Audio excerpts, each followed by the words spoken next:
Good day, everyone. So this is our last problem number 4.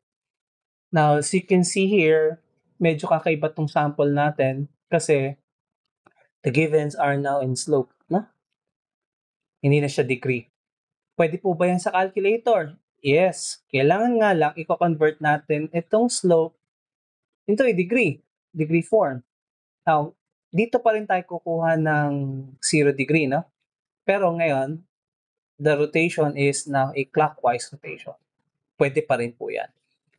Ko-convert ngayon natin tong slope. Kung papansinin nyo, this is 5 and 12. So, kung ito yung kukunin nating reference, so the vertical component would be -5. Bakit? Kasi nasa fourth quadrant, pababa. And the horizontal component would be 12. Okay, very important na pag-input nyo sa calculator na yung direction. So, ito po yung result na ginagamit natin, yung conventional way, pa isa-isang pindot. Pero pwede naman po yung isang other means of method, no? So let us see. Paano ba yan? Just press shift. Again, rect.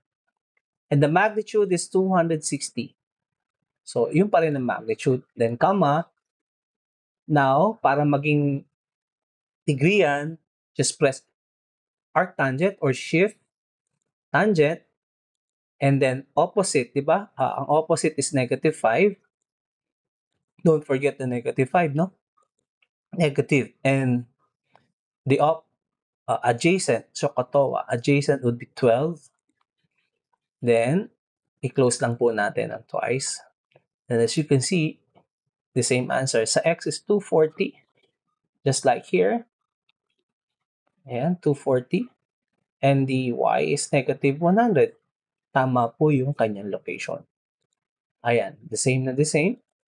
X is 240 and then y is -100. Hope you learned something today. Please like and share kung nagustuhan nyo naman po. Thank you so much for listening. Hope you enjoy. Bye.